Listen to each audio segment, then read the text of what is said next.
Hello everyone, have a nice day. Thank you very much, Haley, for this incredible story. Enjoy listening. Learn to enjoy life. To live is not just to exist, but to be in good health. Marcus Valerius Martial, Roman poet. Hey, Haley, don't sleep, shouted my best friend Izzy, with whom we shared an apartment.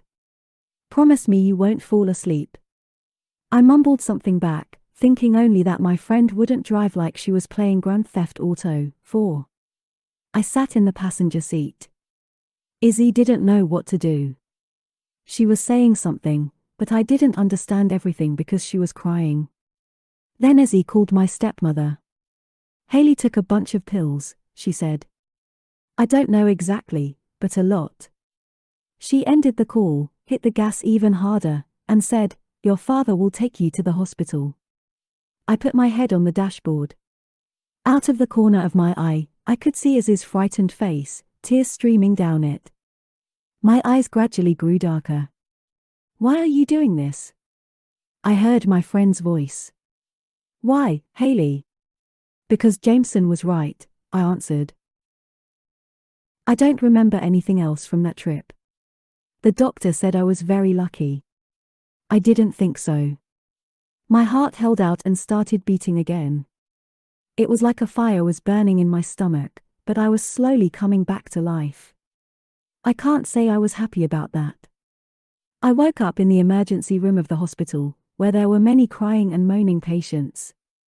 My father and stepmother were standing next to me, wiping away my tears. Then the doctor asked the most important question, "Miss Graham, did you knowingly take a large dose of medication?" I shook my head in the negative and replied that I had a bad headache.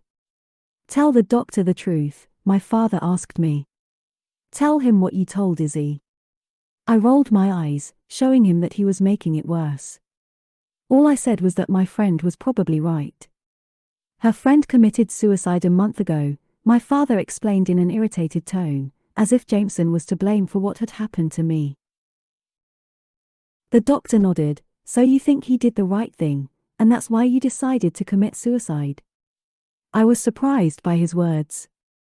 There was a truth in them that I had realized before. I crawled down the wall, squatted down, and cried so loudly that all the patients were silenced by the surprise. It wasn't the first time I tried that, I mumbled between fits of sobbing. After that I was left at the hospital to be transferred as soon as possible to a psychiatric hospital. There I was to spend 3 days. God, what had I done? I had no idea how my death would affect the people around me. I lay in my room for hours, scared and lonely. I felt like a little child who had been punished for doing something wrong. I was cared for by a kind nurse named Randy. He came into my room and offered to let me talk. For an hour I told him about my life, which had been pretty complicated for the last 10 years. My mother had changed boyfriends all the time, but they all turned out to be drug addicts or mentally unstable people who solved all their problems with their fists. We lived in abject poverty and economized on little things. When we got warm water in the house, it was a real treat. I confessed to Randy that I had already tried to kill myself twice when I was 15. Over the past 4 years I had often cut myself with a blade, hoping that the physical pain would help me forget my problems and hardships. After high school I started drinking, sleeping around, and for months I was on cocaine and heroin. Then my closest childhood friend shot himself. After that I took several different pills and a pack of NyQuil. After telling Randy all this, I burst into tears. He didn't say anything. "It seems to me," he finally said, "that you've already learned how to survive. But survival isn't the only meaning of life. No more survival. Now it's time to rejoice." He gently took my hand. "Forget the past. Forget all the bad things you've been through. Learn to enjoy life. Promise me you will." I grabbed both of Randy's hands and said, "Yes, I promise."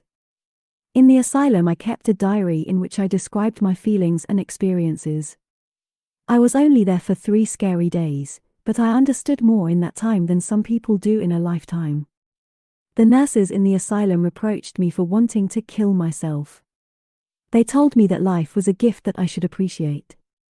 On the third day, I finally felt strong enough to move on with my life. I needed to change, get rid of bad habits, apologize to some people and build new relationships with others. I stopped taking drugs. It's been a year. I write books and sell my works online. I'm involved with a charity that helps musicians, and I also work for a hat company that donates a portion of its proceeds to hospitals. I have wonderful friends and my family situation has become normal. I finally feel happy. I'm not just surviving now. I live not only for myself, but for my friends who helped me through the hardest time of my life. I have kept my promise, kept my word, started a new life, and learned to be happy.